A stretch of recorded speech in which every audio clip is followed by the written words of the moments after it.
Welcome back to the channel. Today we will going to learn how to remove background in Photoshop.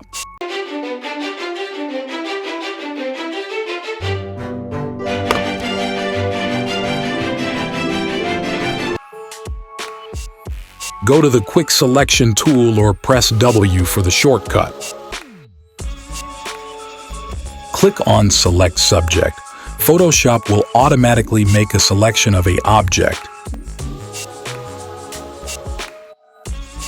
Now click on Layer Mask icon. Now your background is removed.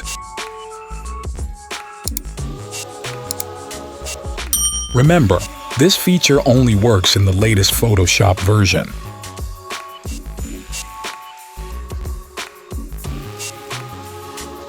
Second method is to go Properties, Section, and then click on Edit Content. Now simply click on Remove Background.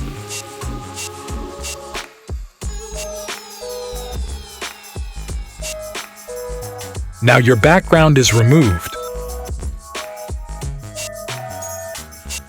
Thanks for watching. See you next time.